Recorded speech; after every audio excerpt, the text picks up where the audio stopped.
Our world is full of the unexplainable. And if history is an open book, all of these amazing tales are right there on display, just waiting for us to explore. Welcome to the Cabinet of Curiosities.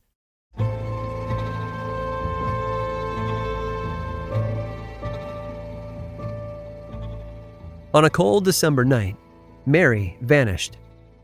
She had left a note describing a last-minute trip north and then seemed to have fallen off the edge of the world. Mary's friends and family began asking around, but no one had seen any sign of her. Her own husband, a retired colonel, tried pulling a few strings, but she still remained undiscovered. It wasn't until a couple of days later when her car was found that people really began to worry. The car had been abandoned, along with clothing and her ID, on a small country road. Those with overactive imaginations began to suspect something more than a simple mistake or even a practical joke. They believed Mary had been kidnapped, possibly even killed, and they knew just who had committed the crime: Mary's husband. You see, he was already in a bit of hot water, so to speak. A few months earlier, he had requested a divorce from Mary, and in the weeks since, they had been fighting constantly. He had found another woman, and Mary was standing in the way of that happiness. If you'd asked, some of them might have even suggested that he was a bit resentful of that. It was easy to connect the dots and label him as a suspect. Which is what the police did. They questioned him and his mistress, but in the end, they didn't think that he had committed the crime. And in the meantime, search parties were expanding their reach. At one point, at least 1,000 law enforcement officials and 15,000 civilian volunteers painstakingly examined the region Mary had disappeared from, all while being shadowed by a number of airplanes. Her disappearance was covered by the New York Times. Celebrity mystery writers even got involved, spinning their own theories of what happened. And one man hired a medium to examine one of Mary's gloves in hopes that it would lead them in the right direction. But it didn't work. Don't worry, though. The story does have a happy ending. And that's because 11 days after she vanished, Mary was found over 230 miles to the north. She'd checked into a hotel under a different name and claimed she had no memory of the entire ordeal. Some people believed Mary was telling the truth, that yes, she had somehow lost touch with reality for a week and a half. Psychologists call it a fugue state, where a person going through a traumatic experience subconsciously creates an entirely new reality where the stress no longer exists. But others thought there was something more going on. They believe Mary actually knew what she was doing, and that the purpose behind the whole ordeal was to have her husband charged with her murder. People who believe this theory claim that once he had been executed for her murder, she would have strolled back out of the darkness and claimed amnesia. They believe, in a sense, that Mary was a master of deception and planning, something pulled straight out of the pages of a dime store novel. But like a lot of things in life, we'll never know for sure, because she never talked about it or explained herself ever again. It was all just one big mystery. Whatever the truth was, she recovered nicely enough. She went on to marry an archaeologist, which I find rather ironic because archaeologists, at the basic level, are really just people who dig around for clues that tell a story. And Mary's life was built around clues. In fact, without her, popular literature wouldn't be what it is today. She's still the best-selling author in history, ahead of J.K. Rowling, Stephen King, and even William Shakespeare, with over 2 billion books sold. Nearly everything she wrote has been adapted in some form or another, and you've heard about her your entire life, just not as Mary. That's because she has been, still is, and always will be, the queen of the mystery novel. Agatha Mary Christie.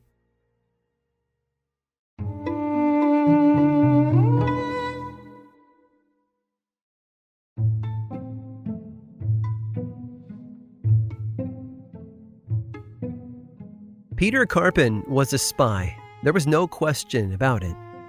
He'd been captured by the French as he was trying to slip into their country in 1914, just as the First World War was beginning. Maybe his papers were clearly forged, or perhaps there was something about his accent, or the way he shifted his eyes when they asked him questions. We don't know why he was captured, only that he was. Which meant that the French had a problem on their hands. They could toss him in jail, which they did right away. But then what? Alert the Germans that their spy had been captured? That was only going to force them to send another spy, or perhaps more than one. The French would have to be more diligent with their border patrols after that, and no one wanted to do that. There were too many other things that needed their time and resources. There was another option, though, but it was risky. Someone proposed actually keeping Peter Karpen's capture a secret from the Germans. They could send fake intelligence reports back to the man's superiors in Berlin and try to fool them into believing that Karpen was doing his job. So that's what they did. For 3 years, they sent back reports, and for 3 years, the Germans replied with more instructions and requests. Of course, the French were feeding the Germans one false report after another, but the Germans hadn't noticed. They were even making military decisions based on those false reports. It was brilliant. It gets better, though. You see, Peter Karpen needed an income to survive in France, so the Germans were sending him money on a regular basis. Sometimes it was for his own personal expenses, while other times it was funding for the projects that they were tasking him with. And every time Germany sent that money, the French were intercepting it and putting it into a bank account. In 1917, though, Peter Karpen escaped. I don't know how, but he managed to slip out of wherever they were holding him and vanish into the depths of France. More than likely, he was going to head straight back to Germany, but without his money and papers, that was going to take some time. Oh, and speaking of money, that was when the French decided to spend the cash they'd been covertly stealing from the Germans. They bought a brand new car with it. Fancy, right? A few years later, in 1923, France sent forces to an area of Germany that the Treaty of Versailles had declared to be a demilitarized zone. The Germans had failed to make all of the World War I reparation payments that they had agreed to, and had instead formed a sort of passive resistance that was creating tension. The French arrived as a sort of peacekeeping measure. They brought the car with them, which was a bit poetic, I think. A car purchased by the French with German funds, and now it was in Germany. Now, I don't know the exact circumstances, but at some point in the French occupation there in 1923, that car was involved in an accident. Maybe it was used in crowd control, or perhaps it was just being driven through the streets like anyone today would enjoy. Whatever the reason the car had for moving, it tragically struck a German citizen down, throwing him to the ground like a ragdoll. The French driver of the car quickly climbed out, panic and grief painted across his face, and approached the body of the man he'd hit. It was too late, though. The man was dead. Checking his papers for anything that would help them contact the man's relatives and inform them of the tragic accident, the French soldiers discovered something amazing. This man they had hit, the one who now lay dead in the street after being struck by the German-funded automobile, wasn't the random stranger they expected him to be. In fact, they knew him. It was the spy himself, Peter Karpen. I hope you've enjoyed today's guided tour of the Cabinet of Curiosities.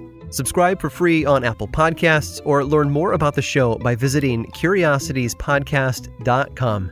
This show was created by me, Aaron Mahnke, in partnership with How Stuff Works. I make another award-winning show called Lore, which is a podcast, book series, and television show, and you can learn all about it over at theworldoflore.com. And until next time, stay curious.